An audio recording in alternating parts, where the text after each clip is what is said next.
bihuquqillah adada ma fi ilmillah salatan daimatan bidawami mulkillah wa ala alihi wa sahbihi ma daqat illa wa farajahullah amma ba'du. Qalu subhanaka la ilma lana illa ma 'allamtana innaka antal alimul hakim wa la haula wa la quwwata illa billahil aliyil azim. Rabbi shrah li sadri wa yassir li amri wahlul 'uqdatam min lisani yafqahu qawli. Rabbi shrah li sadri wa yassir li amri wahlul 'uqdatam min lisani yafqahu qawli. Rabbi shrah li sadri wa yassir li amri wahlul 'uqdatam min lisani yafqahu qawli bi jahi Sayyidina Muhammadin sallallahu alaihi wasallam. La hadratin Nabil Mustafa Rasulullah sallallahu alaihi wasallam. Wa la hadrati ashabil kiram, la hadrati aimatil mujtahidin. Wa la hadrati jami'a ulaillahi ta'ala min masyariqil adilla magharibiha. Wa la hadrati ghadiyatuz zaman wa awani masairi ulaillahi ta'ala radhiyallahu ta'ala anhum.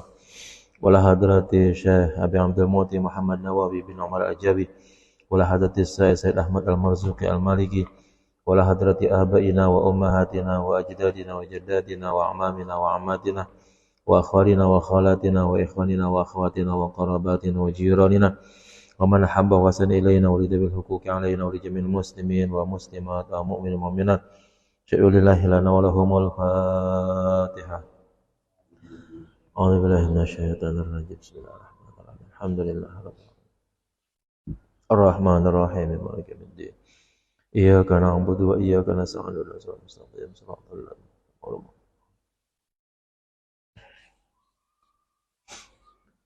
Kita lanjut halaman 125. Baris kedua dari atas. Bismillahirrahmanirrahim. Qala al-mu'allif rahimahullahu ta'ala wa adama naf'a bihi wa bi'ulumihi fid darin amin.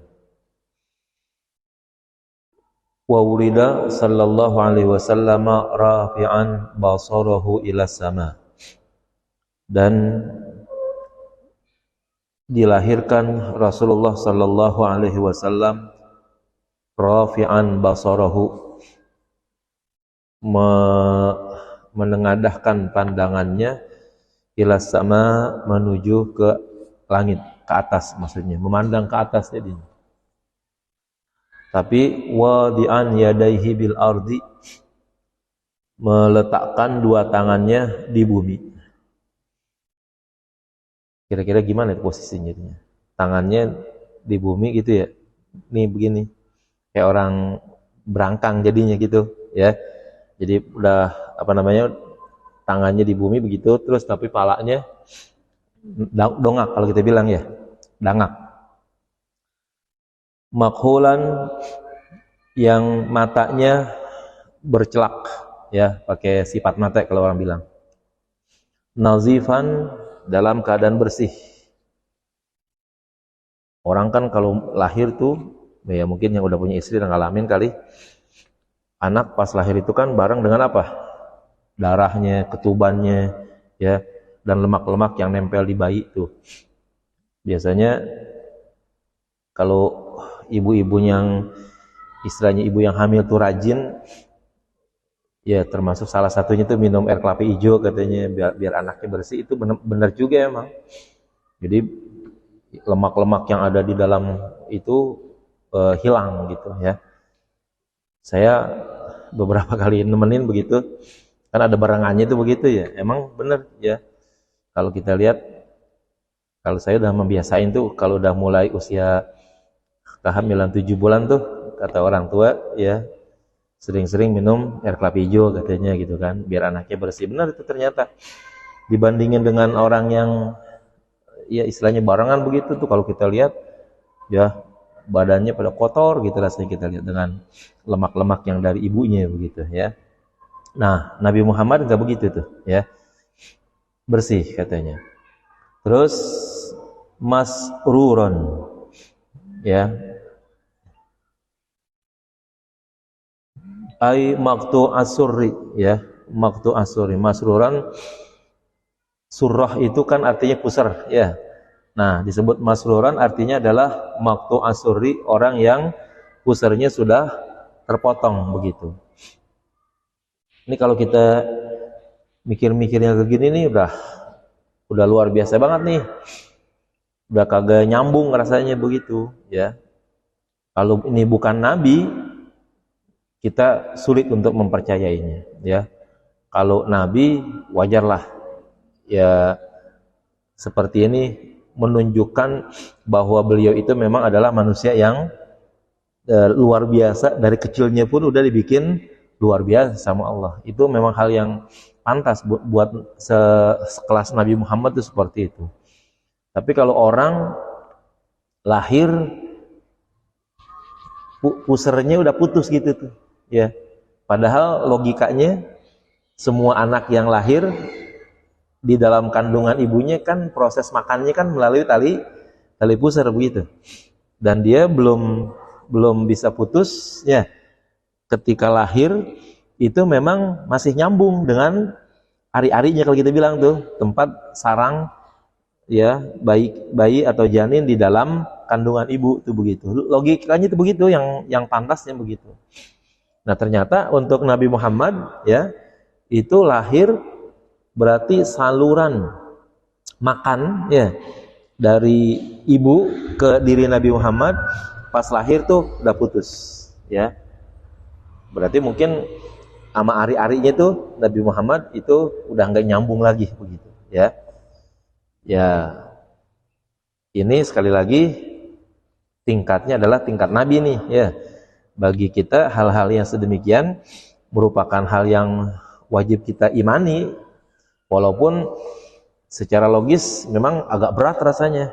Kalau ini terjadi pada manusia-manusia biasa aja, bagi kita itu sulit untuk kita mempercayainya. Karena logikanya memang ya dari ari-ari ke pusar itu tuh sambungan makanannya soalnya, dan nggak bisa diputusin oleh anak itu sendiri, kecuali memang harus dipotong oleh ya orang tuanya lah, paling tidak begitu ya.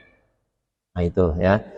Nah tapi karena ini adalah nabi, sesuatu yang memang hal-hal yang luar biasa, yang di luar jangkauan akal manusia memang patut terjadi, ya bisa terjadi karena memang dari kecil ya Allah memberikan irhas ya, satu kelebihan-kelebihan yang ada pada diri Nabi sebagai tanda bahwa nanti akan datang dia akan menjadi Nabi. Itu namanya irhas kalau begitu. Salah satunya ini ya, lahir dalam kondisi telapak tangannya, mukanya terus bersih, udah bercelak mata begitu ya. Terus sama putus tali pusarnya. Makhtunan ay ala suratil makhtun ya, dan sudah dikhitan ya. Nah, apa kedah tafsirannya? Di sini dikatakan dalam bentuk ya yang sudah dikhitan begitu ya, dalam bentuk yang telah dikhitan. Sekali lagi buat kita yang beriman nih, pokoknya nggak bisa nggak percaya, emang harus begitu pokoknya. Bagian dari perlakuan Allah kepada Nabi Muhammad sebagai tanda-tanda kenabian yang memang berbeda daripada yang lain. Ya, itu hal yang ya kalau buat kita sih orang yang beriman bukan hal yang aneh kalau memang itu terjadi pada tanda-tanda bagian daripada tanda-tanda kenabian Nabi Muhammad itu, ya. Bahkan kalau buat orang yang beriman kayak istilahnya mungkin kita ini sekelas-kelas Abu Bakar begitu. Andaikan lebih daripada ini, wajib bagi kita untuk mempercayainya. Andaikan ada ceritanya Nabi Muhammad pas lahir langsung bisa ngomong, wajib kita percaya. Ya, Nabi Muhammad lahir langsung bisa lari, wajib kita percaya. Kalau baru segini-gini aja, matanya ada celak matanya, pakai kesifat mata begitu. Nabi Muhammad mah orang Arab ya kan, kayaknya sih logis-logis aja gitu, matanya tuh ada garis hitamnya begitu. Jangan-jangan memang garis keturunannya udah kayak ada yang kayak begitu ya kan. Nah, jadi bukan hal yang heran kalau buat sekelas Nabi kita wajib dah percaya yang kayak begitu. Bahkan kalau bisa sesuatu yang memang melebihi daripada itu pun itu pantas untuk kita imani karena memang ini bagian daripada tanda-tanda kenabian gitu ya. Waqila dikatakan khatanuhu jadduhu sabi'a wiladatihi. Ya, untuk khitannya ini dikatakan dikhitan oleh kakeknya yaitu Abdul Muttalib sabi'a wiladatihi pada hari ke-7 ya dari hari kelahirannya. Gitu. Nah, kemudian Kalau pendapat ini dihimpun, ya, pendapat pertama Nabi lahir sudah dihitan. Pendapat yang kedua, ada yang mengatakan Nabi dihitan oleh kakeknya. Dihimpun pendapat ini, bagaimana caranya? Wa jumi'a bainahuma. Dan dihimpun pendapat kedua ini bi annahu yajuzu ayyakuna ulida mahtunan khitanan ghaira tamin. Ya, bahwa keadaan Nabi dilahirkan dalam keadaan sudah khitan, tapi khitan yang belum sempurna gitu. Kama huwal ghalibu, sebagaimana mungkin yang terjadi pada umumnya fil mauludi, ya, di dalam anak yang baru lahir, mahtunan yang sudah dalam keadaan disunat. Fatammama jadduhu khitanahu, maka kakeknya menyempurnakan khitannya tadi. Nah, jadi mungkin kalau kita ini, kemaluan kita kan kulupnya agak panjang begitu mungkin tuh, menutupi bagian kepalanya ya. Mungkin kalau Nabi itu bagian kulupnya pendek kali begitu ya, enggak terlalu panjang. Oleh kakeknya melihat kalau bentuknya mungkin seperti ini enggak sempurna nih ya bentuk khitanannya begitu. Maka dihitan lagi oleh kakeknya yaitu Abdul Muttalib. Ya, ini juga masih logis-logis saja bagi kita, wajib kita percaya untuk sekelas hal Nabi Muhammad yang nanti memang akan menjadi orang yang sangat luar biasa. Hal-hal kayak begini bagi kita kayaknya jangan sampai menghalangi keimanan kita begitu. Wajib kita percaya. Sekali lagi, andaikan yang ada yang lebih daripada ini, tetap bagi kita harus percaya, karena memang faktanya nanti Nabi Muhammad itu akan menjadi Nabi. Kalau dari kecilnya itu udah Allah kasih tanda-tanda yang menunjukkan keluar biasaan, jadi akhirnya memang menjadi pantas jadinya. Ya, bukan hal yang tidak pantas. Kalau kalau ada orang secara sejarah tuanya nggak pernah dikenal orang gitu, nggak jadi apa-apa, nggak punya kehebatan, tapi diceritain pada waktu lahirnya punya keanehan yang luar biasa gitu. Ya, ini mah yang begini gedean bohongnya daripada benarnya jadinya begitu ya kan.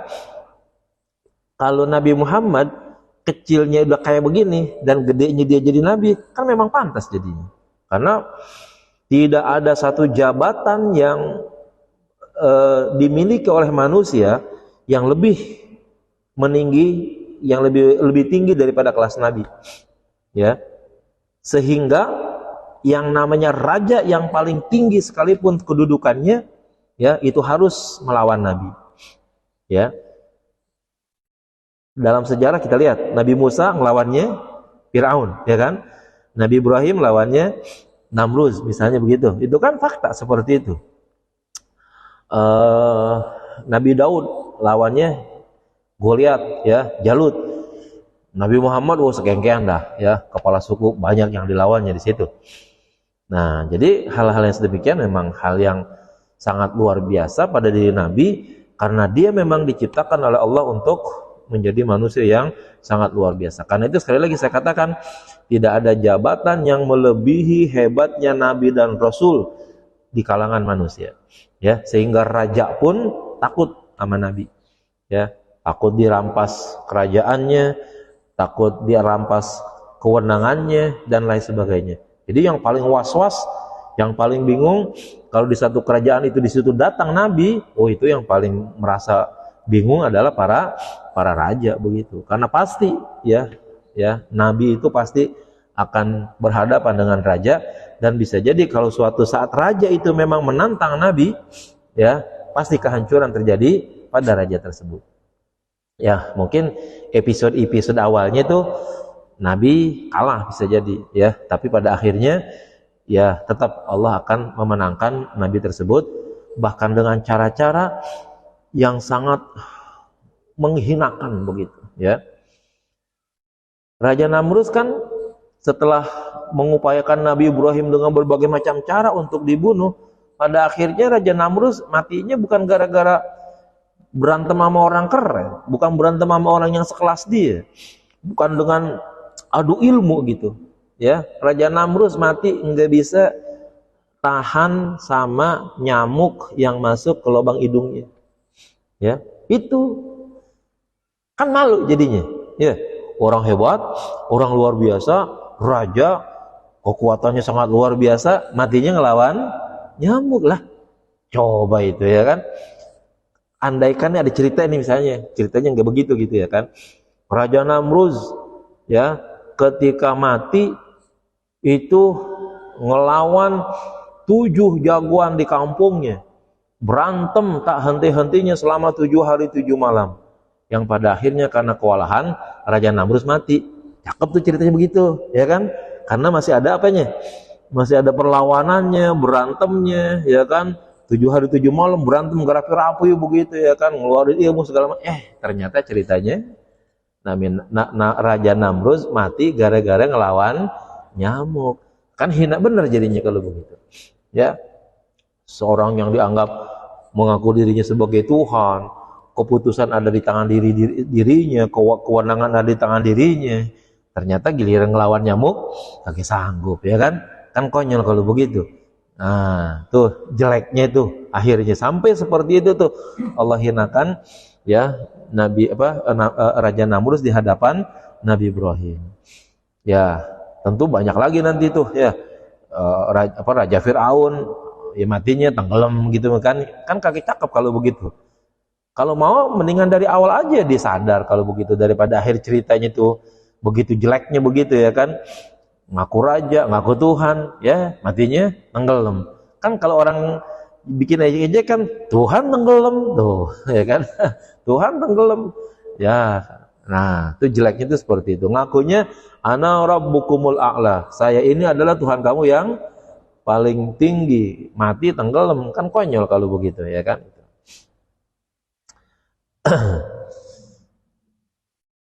Waqila khatanahu Jibrilu yauma syaqqa qalbuhu inda murdi'atihi Halimah. Dikatakan juga bahwa dikhitan Nabi Muhammad oleh Jibril pada hari beliau dadanya dibelah ya, ketika beliau bersama ibu susunya yaitu Halimatus Sa'diyah gitu. Ya. Jadi ini juga hal yang wajib kita imani, bukan jangan sampai hal-hal yang kedemikian untuk peristiwa untuk ke Nabi Muhammad tuh kita sama-samain dengan manusia-manusia biasa begitu. Maka kalau ada orang ngaku begini, emang Nabi Muhammad siapa sih? Kan dia manusia biasa juga. Lah kalau lo manusia biasa, Nabi Muhammad manusia biasa, sama dong sama lo kalau begitu jadinya. Ya, apa bedanya gue beriman sama lo sama beriman sama Nabi kalau begitu? Enggak bisa. Yang disebut innama ana basyarun tuh, itu basarnya. Basar tuh apa? Ini tubuh biologisnya gitu. Nabi Muhammad mulai dari pala sampai ujung kaki ya sama semuanya, nyanyi. Ya, alat-alatnya sama semua gitu. Nanti ada nggak kelebihannya? Banyak, ya banyak kelebihannya. Nabi Muhammad tuh nggak perlu pakai minyak wangi. Tapi setiap kali dia melewati satu tempat, ya itu 2-3 hari wanginya Nabi Muhammad tuh masih terasa tuh di situ. Jadi kalau Nabi Muhammad ngelewatin tuh jalan sini begitu misalnya tuh ya, itu 3 hari tuh orang masih ngendus tuh. Ya, nih wangi Muhammad nih kalau begini ya kan. Padahal Nabi Muhammad nggak pakai minyak wangi. Secara biologis dari pala sampai ujung kaki ya sama, tapi punya keringat yang berbeda. Coba beda kalau kita lewat situ ya kan. Orang endus gitu. Ini keringat apok bener nih, sipulan nih katanya begitu. Kan jelek jadi gitu ya. Nah, kalau Nabi Muhammad tuh 2-3 hari katanya lewat situ, itu wanginya masih ada tuh gitu ya. Nah, ini maka kalau kita harus katakan betapapun secara biologis dari pala, leher, pundak, tangan ya, terus dada, perut sampai ke kaki itu basarnya begitu. Ya, sama. Tapi dari segi insaniahnya gitu, nilai-nilai kemanusiaannya ya jauh kita dibandingkan dengan Nabi begitu, ya kan? Enggak bisa disamakan Nabi dengan diri kita masing-masing. Waruya dan diriwayatkan annahu takallama inda khurujihi min batni ummihi faqala jalalu rabbir rafi', ya. diriwayatkan bahwa Rasulullah SAW berbicara ya ketika keluar dari perut ibunya sambil mengucapkan kata-kata Nabi ya, Nabi keluar nih lalu mengucapkan Jalalu Rabbir Rafi ya, keagungan Tuhanku yang maha tinggi. Waqila, dan dikatakan qala, beliau berkata Allahu Akbar kabira walhamdulillahi katsira wa subhanallahi bukratan wa asila ya. Wa yumkinu jam'u bainahuma, boleh juga kalau ungkapan yang Nabi baca, yang Nabi katakan di waktu kecilnya ini digabung tuh semuanya. Berarti Nabi ngucapin Jalalu Rabbir Rafi, lalu Allahu Akbar kabira walhamdulillahi katsira wa subhanallahi bukratan wa asila. Itu begitu. Kalau yang kayak begini sebelum Nabi Muhammad udah ada kejadiannya ya. Berarti bukan hal yang sangat aneh banget kalau begini, biasa nih yang begini. Nabi Isa kan begitu kan? Ketika ibunya Siti Maryam itu dituduh-tuduh sebagai perempuan yang berzina begitu, maka Siti Maryam mengatakan inni nazartu lirrahmani shauma falan ukallimal yauma insiya. Ya, aku tidak akan berbicara kepada manusia, aku berpuasa ya. Aku bernazar untuk berpuasa kepada Tuhanku yang Maha Pengasih. Bentuknya falan ukallimal yauma insiya, aku tidak akan berbicara kepada manusia. Itu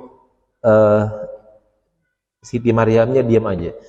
Yang ngomong nanti siapa? Nabi Isa. Ketika ditanya, hai bayi kamu siapa? Nabi Isa jawab, inni Abdullah ataniyal kitab wa ja'alani nabiyya wa ja'alani mubarakan aina ma kuntu wa awsani bis salati wa zakati ma dumtu hayya wa ja'alani barran biwalid, dan seterusnya tuh omongan Nabi Isa semua tuh panjang tuh. Ya. Jadi kalau Nabi Isa ya udah ngomong kayak begitu, sekarang Nabi Muhammad ngomong, lah bukan hal yang luar biasa kalau begitu, tapi dalam rangka bukan meremehkan Nabi Muhammad, hal yang memang sangat mungkin terjadi pada Nabi Muhammad begitu. Artinya nih kalau kayak gini kita kagak percaya, gobloknya gitu, keterlaluan kalau begitu jadinya ya. Nabi Isa aja yang bukan nabi akhir zaman bisa ngomong di waktu kecilnya, kenapa Nabi Muhammad yang nabi sangat luar biasa kagak ngomong bisa ya yang kayak begini gitu ya kan. Jadi ya bukanlah sangat luar biasa karena udah ada dulunya, tapi ini adalah bagian daripada tanda kenabian yang luar biasa pada diri Nabi Muhammad begitu. Waruya khilafu, dan diriwayatkan juga ada perbedaan pendapat fi mahalli khurujihi, pada tempat keluarnya Nabi sallallahu alaihi wasallam min batni ummihi, dari perut ibunya ya. Faqila, dikatakan innahu kharaja minal mahallil mu'tadi, dikatakan bahwa beliau keluar dari tempat yang biasa seperti umumnya manusia ya, jalan kelahiran yang biasa terjadi pada diri manusia-manusia yang lain itu. Waqila innahu kharaja min tahti surratiha ya, dikatakan sesungguhnya beliau keluar dari bawah perut ibunya. Ini tolong diperbaiki nih. Fal ta'amat ya, fal ta'amat fil hali ya, fal ta'amat fil hali, lalu menyatu kembali seketika. Fil hali itu seketika.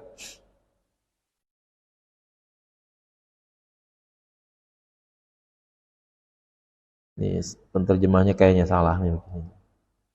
Adapun pendapat yang mengatakan bahwa kelahiran beliau dengan seketika diragukan, lagi nyambung jadinya ya. Jadi dikatakan bahwa beliau keluar dari bawah pusar ibunya. Berarti Nabi Muhammad tuh enggak keluar dari jalur kelahiran umumnya manusia. Nah, kalau begitu bagaimana? Kan di bawah pusar kan tidak ada lobang gitu ya kan, bahasa kita tuh. Dibelah oleh Allah ya kan, keluarlah Nabi Muhammad. Kemudian akhirnya setelah itu nyatu kembali, itu namanya fal ta'amat fil hali, menyatu dalam seketika. Sekarang jalur ini jalur buat apa nih di bawah pusar? Hah? Sesar. Ya, kagak ada ibu yang dibelah di sini, ya kan? Semua rata-rata nih kemungkinan besarnya di bawah pusar tuh, ya. Semuanya ibu-ibu yang melahirkan secara sesar tuh seperti itu. Tapi kalau Nabi Muhammad ini memang bentuknya sesar kayak begitu tuh, nah sesarnya luar biasanya apa? Ya tidak ada alat, ya kan? Tidak ada sesuatu yang mengajarkan bagaimana sesar pada waktu itu gitu. Jangan-jangan kalau begitu, kalau misalnya pendapat ini yang kita pakai nih, maka Nabi Muhammad adalah orang pertama yang lahir lewat sesar kalau begitu, ya. Nah, seperti itu. Nah, mohon maaf. Kenapa Nabi harus lahir melalui ini? Itu kira-kira, ya. Terus kenapa tadi Nabi itu lahir dalam keadaan sudah dikhitan? Ah, itu adalah salah satu bentuk ya penjagaan Allah kepada Nabi Muhammad, ya, agar auratnya tidak ada satupun yang melihat, termasuk di saat dia kecil, sehingga tidak ada satupun orang yang berhak untuk ya bahasanya megang-megang dah kemaluan Nabi itu. Kan kalau nyunatin mau gak mau kan megang-megang kan. Yang demikian ini merupakan satu kehinaan kira-kira kata buat Nabi Muhammad. Kemudian juga kenapa Nabi Muhammad harus keluar dari jalur di bawah pusar, bukan di kemaluan ibunya. Itu juga adalah bentuk ya hina, seolah-olah kalau Nabi yang mulia jalurnya jalur ya bahasanya kalau kita bilang tuh jalur keluarnya kotoran dan lain sebagainya di situ misalnya, ya. Maka Nabi Muhammad tidak melalui jalur itu, jalur pusar yang dibelah oleh Allah untuk kemudian setelah Nabi Muhammad keluar, maka itunya ya nyatu kembali tuh, ya. Jalur keluarnya tadi itu yang membelah tadi itu menyatu kembali. Kalau kita bacakan di Maulid itu hafizul ilahu karamatan li Muhammadin aba'ahul amjadu saunal lismihi tarakus sifaha falam yusibhu ma'ruhu min adamin wa ila abihi wa ummihi, ya. Itu Maulid apa sih namanya? Di Bak ya, apa apa? Berjanji. Ya, hafizul ilahu karamatan li Muhammadin, Allah yang menjaga, Tuhannya yang menjaga. Karamatan sebagai bentuk kemuliaan, bentuk penghormatan li Muhammadin bagi Nabi Muhammad. Aba'ahul amjadu, ya, bapak-bapaknya, nenek moyangnya yang mulia-mulia, yang agung-agung, saunal lismihi, telah berupaya untuk menjaga nama baiknya. Tarakus sifaha, mereka tidak pernah keturunannya itu ke atas sana tuh melakukan perzinahan, ya. Falam yusibhu ma'ruhu, maka tidak ada satupun kepada mereka yang tertimpa celak, ya, yang tertimpa hina. Dari kapan? Min adamin wa ila abihi wa ummihi, dari semenjak Nabi Adam sampai ya bapak dan ibunya, ya. Jadi keturunan Nabi Muhammad tuh terus katanya, ya, tidak ada satu orang pun di antara mereka yang pernah melakukan hubungan yang kotor begitu, yaitu perzinahan. Nah, inilah yang merupakan bentuk karamahnya, ya, kehebatannya Nabi Muhammad seperti itu. Wa ma la ilaha hadza syaikhuna Muhammad hasbullah, ya. Nah, wa mala dan cenderung, ya, dan cenderung kepada pendapat ini. Pendapat yang mana tuh? Pendapat yang mengatakan bahwa Nabi Muhammad lahir dari bawah pusar ibunya, bukan dari kemaluan ibunya, ya. Ya, yang cenderung kepada pendapat ini siapa? Syekhuna Muhammad Hasbullah, guru kami, yaitu Syekh Muhammad Hasbullah. Begitu. Waruya, dan diriwayatkan al-khilafu aidan, ada perbedaan pendapat fi hamli ummihi, di dalam kehamilan ibunya sallallahu alaihi wasallam bihi, ya, hamil, masa hamil Nabi Muhammad. Faqila innahu lam tajid li hamlihi sallallahu alaihi wasallam a'zama thiqali, maka dikatakan bahwa sesungguhnya ibunya tidak menemukan, tidak merasakan ketika hamilnya Nabi Muhammad, ya, a'zamu thiqali, beban yang sangat berat, ya. War riwayatul masyhuratu, bahkan riwayat yang masyhur, annaha lam tajid lidzalika syai'an, bahwa ibunya Nabi Muhammad tidak merasakan ya berat sedikit pun, tuh begitu ya. Wa jumi'a baina riwayataini, dan diriwayat dan dihimpun antara dua riwayat, bi annal awal, bahwa yang pertama fi awalil hamli, ada pada awal kehamilannya, wal akhar, dan riwayat yang lain fi akhirih, pada akhir kehamilannya. Li taqa'a mukhalafatul adat, agar terjadi perbedaan kebiasaan fihima, pada keduanya, hatta yu'lama, sehingga dikenal, sehingga diketahui, anna kulla umurihi sallallahu alaihi wasallam khariqatun lil 'adah, bahwa perilaku atau perkara Nabi Muhammad sallallahu alaihi wasallam itu adalah peristiwa yang sangat luar biasa ya, keluar daripada kebiasaan. Ada kan di Barzanji itu ya, walam tajid li hamlihi thiqala wala alama ya, dan dia tidak mendapatkan ketika hamil Nabi rasa berat dan rasa sakit, begitu. Nah, ini juga merupakan bagian daripada ya tanda-tanda kebesaran Nabi semenjak di dalam kandungan. Ibu yang mengandungnya, yaitu Aminah, tidak merasakan sesuatu yang menjadi susah bagi orang perempuan untuk hamil. Ya, yang udah punya istri mungkin merasakan kali ya, perempuan tuh kalau lagi hamil masang ngidam ya kan, begini begitu, makan ini makan itu ya, luar biasa sekali. Saya pernah diceritain teman dulu kuliah tuh, katanya saya punya teman ngidam tuh, istrinya ngidam, dan dia pengen banget setiap pagi ngelihat suaminya orang kantor nih, orang kantoran gitu, pengen dan girang banget kalau suaminya itu naik pohon kelapa pagi hari gitu. Bu. Jadi sebelum ke kantor tuh udah dah pokoknya puyeng, katanya tuh dia, kalau belum ngelihat suaminya naik pohon kelapa. Naik dah pohon kelapa, udah gitu turun lagi. Girangnya luar biasa dah tuh begitu. Ya, tuh begitu. Ini kan konyol kalau begitu ya. Ngidamnya pengen suami naik pohon kelapa. Di dekat masjid apa tuh ya, Asurur ya, bukan ini yang di Kebon Nanas ini nih, di jalanan tuh apa? Asyukur ya. Itu ada teman lagi di situ ya. Temennya itu istrinya ini lagi hamil. Itu yang pengen dimakan katanya tai kucing. Dia rasanya enak bener tuh katanya, nyium tai kucing, asam-asamnya itu katanya begitu. Aduh ya kan. Nah kan konyol-konyol banget begitu. Udah kaki ini dah pokoknya kalau udah ada tai kucing tuh, baru dah tuh dia katanya enak dah katanya, karena udah nyium asam-asamnya tadi tuh begitu.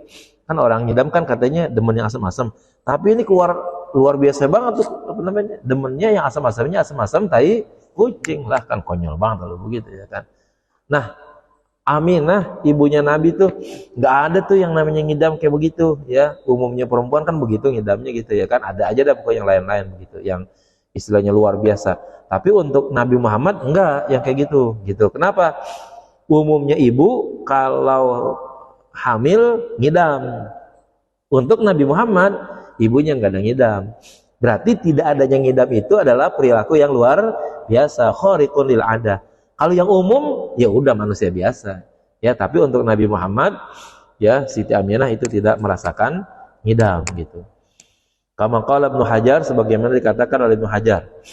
Qalat Aminatu, berkata Aminah, lamma madali minal layali wal ayyami 9 ashhurin. Tatkala sudah berlalu ya malam, siang dan malam ya, al-layali wal ayyam, malam dan siang. 9 ashhurin, selama 9 bulan, ala tamam, secara sempurna, akhadani ma ya'khudun nisa minat talqi.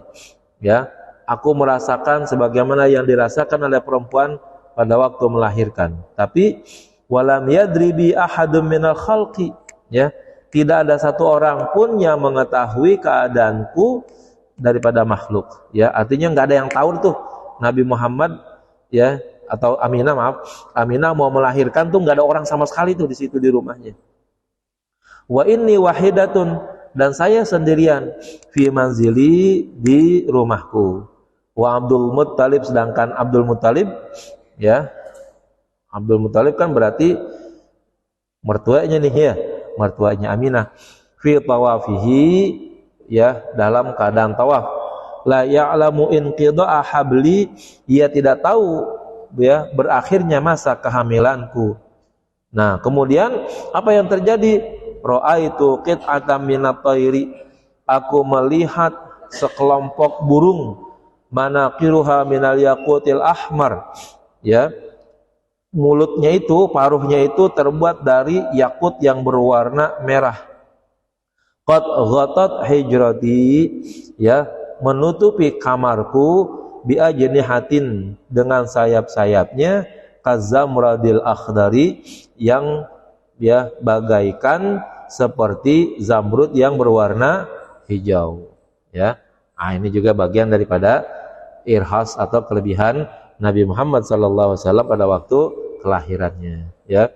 Jadi kalau yang tahu adalah burung, burung apa kalau begitu namanya, ya kan? Dari mana kejadian seperti itu? Bisa burung, sekian burung tahu sehingga Aminah mau melahirkan begitu, ya. Terus kalau kita pikir-pikir, emang tuh burung bisa nulungin apa? Ya kan, apa enggak ada binatang lain yang mungkin sekelas manusia yang bisa nolongin? Ternyata yang datang adalah burung gitu misalnya. Ya, pokoknya hal-hal yang sedemikian ini adalah bagian-bagian daripada riwayat yang sangat luar biasa, ya, yang terjadi pada diri Nabi Muhammad SAW. Bagi kita selaku umatnya yang memang beriman kepada beliau, tidak ada jalan lain, wajib kita mempercayainya. Sekalipun mungkin perkara-perkara tersebut seolah-olah udah gak bisa diterima oleh akal, ya. Sebab nanti, ya, peristiwa yang lebih tidak berakal lagi banyak terjadi lagi, ya. Kalau baru kelahiran kan Nabi Muhammadnya masih kecil gitu, ya kan, belum ada apa-apanya. Nah, nanti misalnya apa? Peristiwa Isra dan Mi'raj, ya. Oh, itu lebih bahaya lagi daripada sekedar burung, ya, rame-rame lalu menutupi kamar dan lain sebagainya, supaya kelahiran Nabi itu tertutup gitu daripada tontonan orang. Kalau ini banyak burungnya di masa Nabi Isra Mi'raj, ya, itu ada kendaraan yang namanya buraq, ya kan, dengan kecepatannya dan lain sebagainya lebih tidak masuk akal lagi, ya. Kalau burung rame-rame mungkin dia bisa kali itu, ya, rame-rame begitu akhirnya membentuk, ya, tirai begitu, ya kan. Nah, tapi kalau buraq, ya, kendaraan yang sangat luar biasa, bisa menembus langit dan lain sebagainya, lebih daripada burung yang tadi kalau begitu. Nah, gitu, ya. Maka mungkin dari kecil kita mempelajari ini, semenjak kecilnya Rasulullah ada peristiwa-peristiwa yang sangat luar biasa. Sebab nanti di masa dewasanya Rasulullah dan ketika dia sudah menjadi Nabi, akan ada lagi peristiwa-peristiwa yang sangat luar biasa lagi begitu, ya. Wallahu a'lam bishawab. Al-Fatihah.